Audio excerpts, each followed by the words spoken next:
R.I.C.H coming right back at you. Today, we got to talk about a moment that went past promotion and landed directly in the middle of racial disrespect. Teofimo Lopez and Terence Crawford, and comments that people are trying to dismiss as just hype or just trying to sell a fight. No, this was not just trash talk. This was racial language. And there was a very clear difference between the two. Trash talk attacks a man's skill. Racial talk attacks a man's existence. And once you cross that line, you don't pretend it was by accident. Now let me be fair and say this before we go any further. I respect Teofimo Lopez as a boxer and as a talent. But talent does not excuse character. And success does not erase responsibility. When he said whichever monkey wants the banana, that was not a slip of the tongue. When he was heard using a racial slur during a workout, that wasn't misheard by the internet. And when he came back later and said, "I said liquor," that was insulting people's intelligence. We know what we heard and we know what we saw.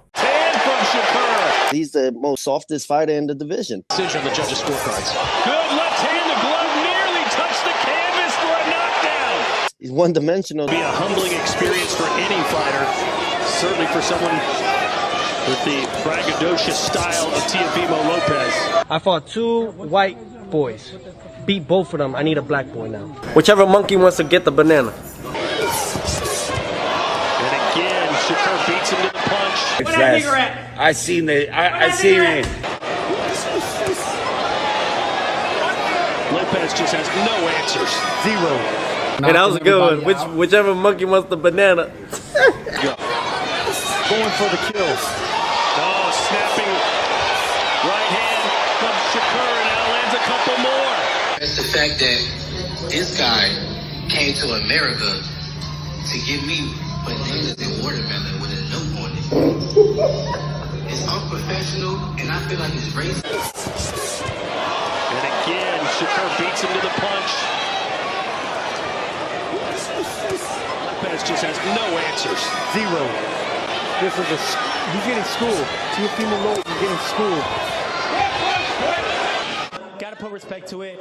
To all my brothers and sisters, I love you guys. Always salute to the power that it be above. I thank you guys. I never wanted anything to harm you guys at all. So for that, my condolences to all you guys and to the slavery and everything that's ever happened mentally. And here's the part that makes this whole situation even more uncomfortable. Some people were cheering, some people were laughing, some people were enjoying what they were hearing. And that is what makes this moment dangerous for more than just boxing. Because you can no longer tell who is cheering for the sport and who is cheering for the message. This is how you damage relationships between communities over words that never should have been used in the first place. This is 2026. We all know better than this. Terence Crawford heard it, and you could see immediately that this was not promotion to him. You saw T.O. weigh in. What you think about it? T.O.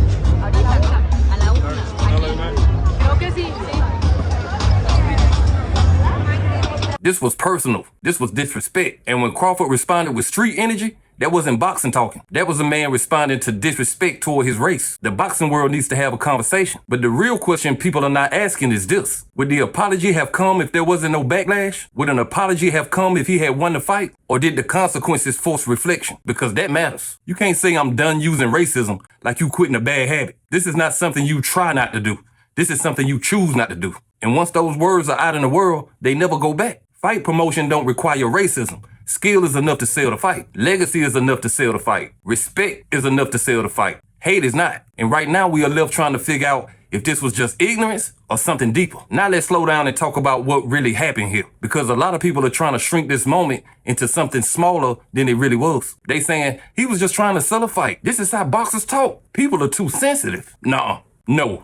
Boxing has a long history of trash talk. Muhammad Ali did it, Floyd Mayweather did it, Sugar Ray did it, but none of them had to use racial language to do it. Ali talked about skill. Floyd talked about money. They never talked about a man's race. That is the difference. This was not strategy. This was a choice. And once you make that choice, you gotta own everything that comes with it. Because this is the part nobody is comfortable saying out loud. When you use racial language in public, you don't get to control who agrees with you. You don't get to control who is cheering. And that is what makes this so dangerous. Some people were watching that video and they wasn't thinking about boxing. They were thinking, finally, somebody said it. And that's the part that should make everybody uncomfortable. Because now you have a situation where a boxer is being applauded not for his skill, but for words that divide people. And whether he intended that or not, that's what happened. Now let's talk about Terence Crawford for a second. You could hear it in his voice. This wasn't sport to him no more. This was a man feeling disrespected on a level that had nothing to do with gloves. And when he said, "I'll break your neck," That was not promotion. That was pain. That was anger. That was a man who felt like something deep was touched. And here's the irony. Teofimo said what he was trying to do was build a fight.